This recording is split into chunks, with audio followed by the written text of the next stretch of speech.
I am, as you can see, as you can see from the title, I am here for another OC explanation. But this time, it's based on the universe I made, called hold on, what was it called again? Crap, hold on. Secrets of the Facility. So, if you are a fan of SCP Foundation, or Site 42, or anything that, like, is paranormal, labby, robots, killing. Most of my series involve killing right now. But, yeah, if you get it, if you know, you know. You know the drill. We gotta do speed art, and then explain the mousies. But this time, I'm actually gonna explain the world. Like, the world that they're living in. And the foundation itself. It's not really a foundation. Yeah. So, with all my yapping, let's get right into the video. Sailor Blossom logging in. Now, first I'm going to talk about John. He is a 30-year-old detective and was the only survivor in the massacre, because he was adopted before it happened. He is also a father figure to Maria. Meanwhile, with Smiley, he doesn't trust him very much. And so, yeah, he has trust issues, and he's very serious but very short-tempered. Due to his scary half-face, he's also called the scariest detective alive, but if you get to know him, he's kind of a nice guy, unless you, frick him off, if you get what I'm censoring, you know what I'm censoring. One of his abilities is slow healing, which means that he can heal any, disconnected tissue or broken tissue, like skin, basically. Deep cuts he can heal easily, but it will take kind of like about 30 minutes. He can even heal a gunshot. Like, literally, he can point a gun to his head and shoot it and he will still live. Pretty cool, right? But yeah, he also has his limits. He cannot heal a broken limb. He cannot heal his broken bones. So yeah, he just has to live with the pain when he gets a broken bone. But also, he cannot reincarnate a dislocated limb or a separated limb, to be exact. So yeah, but he can also still die of oxygen deprivation. Yeah. So yeah, he's not completely immortal. He'll still die someday. So yeah. Again, he's a detective, so yeah. Fun fact, he actually had a sister. A younger sister, to be exact. In that, she was like a failed attempt of duplicating this ability. Instead of being able to relocate disconnected tissue, if she gets cut, it stays cut forever. So yeah, she can't heal herself, nor can it heal on its own naturally. So instead of a meaty face in one side, she had to expose the skeleton. But one time when he was revisiting this place, of course, it's after the massacre, she was one of the entities that still roamed and still wanted the murder. Because she was corrupted. I'll explain it soon. Maybe. So yeah, John had no choice. Since he had to defend himself, he shot her, sadly. So yeah, he still regrets his decisions due to that. He still never forgave himself for killing his own sister, but hey, at least he still got Maria. Again, I'll explain Maria soon. But for now, just watch his speed art until it's done. When it's done, I'll explain Maria.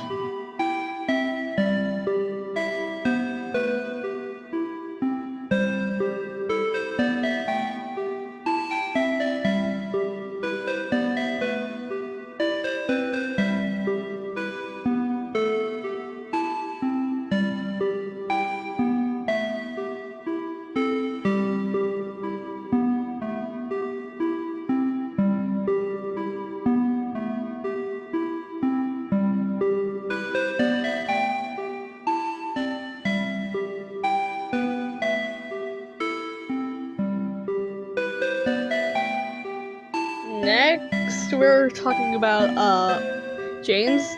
No, not James. John's adoptive daughter, Maria. So Maria was a 9-year-old girl. Is a 9-year-old girl that woke up in the facility 10 years after the massacre.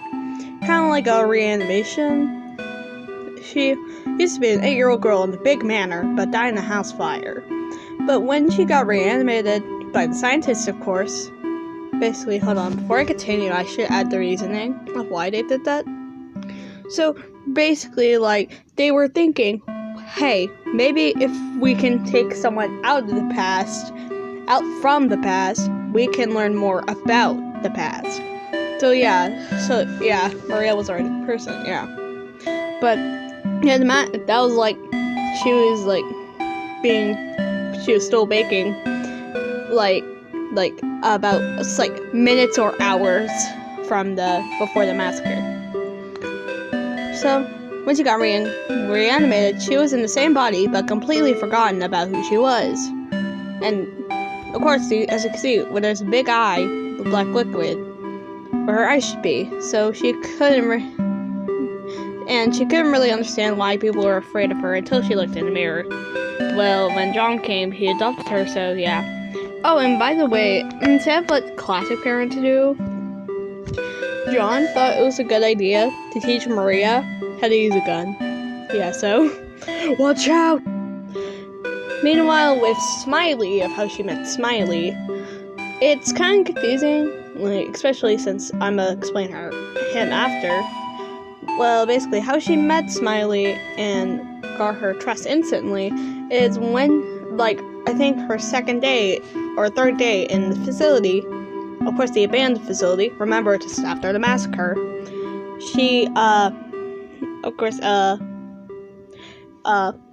Smiley ended up, noticing her and telling her that he would be her friend. Of course, like any child would, they will always love a best friend, so yeah, he got his trust.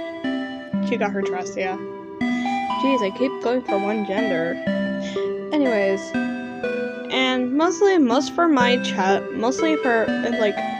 child characters, like Maria here, most of them I like to give a stuffed toy. So I decided for Maria, I don't know why, a fox plush. I don't know why, that's just the first thing I thought of. So, so what she calls her plush is Mr. Fox, or silly old Mr. Fox. Depends on what type of sentence she's using their name in. So yeah, you get where that's from. So, and mostly, what she's inspired by is Seek from Doors, especially with her abilities. So, before I continue about that, I will explain her abilities. Her abilities is that she could summon, ink black liquid tar-like tentacles out from the ground, ceiling, or on any type of thing. Kind of like, when I say tentacle, I meant more like Slenderman-ish tentacles. You get what I mean? Yeah. And that's also the reason why she's inspired by Seek from Doors, is her one eye with a black liquid oozing out. So yeah. And yeah. And second ability that she has, that she could summon a eye on a wall and anywhere close to her, anywhere in an environment she is in. So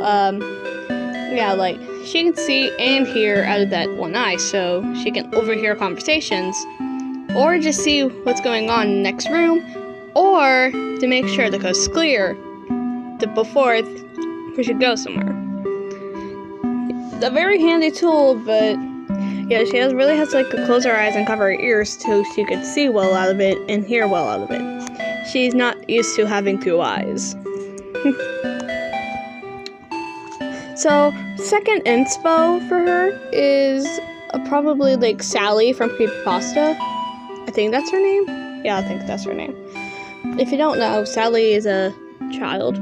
I mean, only reason why I say she's inspired by her is because when I showed this to Yami, she said, oh my god, that looks like Sally. So, yeah. And when I was designing her, I really thought more of a Haunted Mansion thing. Like, Tessa Elliott kind of vibes. So yeah, I guess that counts as inspiration, but I don't know yet. Yeah, so she's a little sweetheart that doesn't really know much.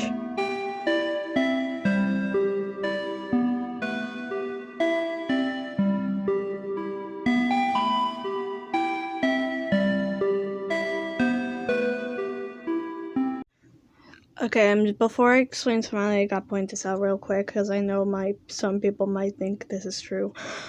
Smiley is not connected to Verity in any way.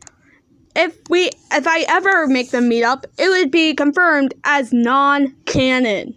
Okay? We're cool. Okay, let's move on.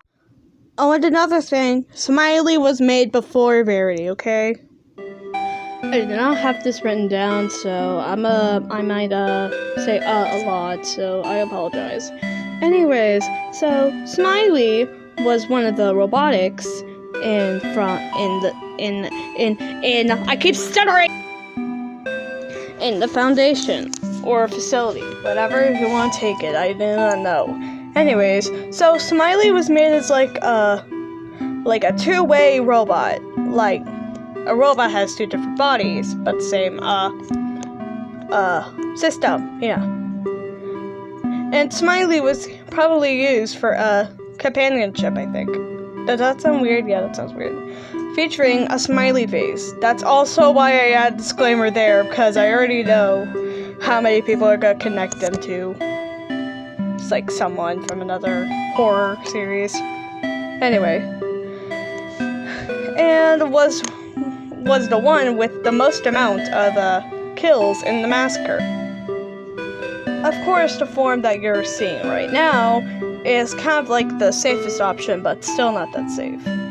He still has all his programming in, but instead of having a full-on body, he has like wirely arms and legs. Of course, connected to a smiley face that can like change emotions and yada yada yada. You get it. Basically, a screen. Yeah. So when he ran into Maria on one of her days, on like third or second day in the abandoned facility, like, of course 12 years after the massacre. So yeah, and of course he showed up in that appearance, so Maria was able to trust him, because like, well, she's children like trust very cute things. Yeah. Meanwhile, John does not trust him, of course, because of the massacre. And the form I'm drawing right now is, well, his less pleasant form. It's a thing that makes him wooga wooga wooga. What did I say? I don't know what that was, but anyways, so when the scientists were creating him, they decided to give him like two forms. One for, of course, daylight hours. Meanwhile, the scarier form for security. Yeah, that's for security. That's the only reason they make murderous robots. So, yeah. And he originally had legs. As you can see, he doesn't have legs. They got ripped off, like Dog Day. And the reason for that is because when they gave him legs, they thought it would be too dangerous, like he could easily, murder everyone in the room. So yeah, they ripped his legs off. Jeez. So, it would not be surprising if I made a meme of Smiley getting his legs back. Yeah. So, you kind of get some of the inspos. One of the inspos is Dog Day from Puppy Playtime Chapter 3. Second inspo is Prototype, like his arms and everything. You get it? Like, of course, that, and double joint neck? I don't know where I got that from. Yeah, like, I just don't like, you know what, to make him more intimidating, I should give him a double joint neck. Imagine how we... I don't know why, though. And another detail I'd like to add on is that the bigger form has a very less facial movement. Like it's always a blank smile. Yeah.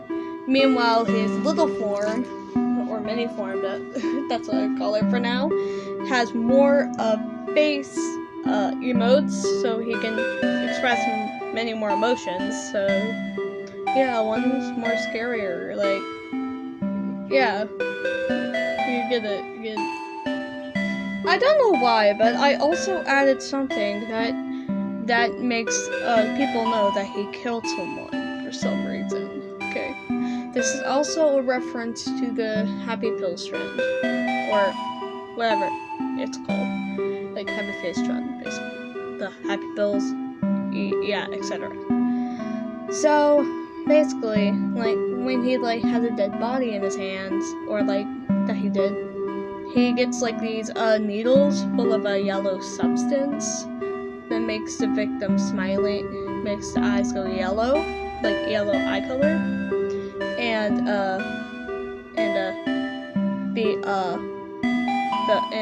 the yellow liquid going oozing out all the gaps. So yeah, it's kind of creepy. Of course, it's a horror series. What else do you expect?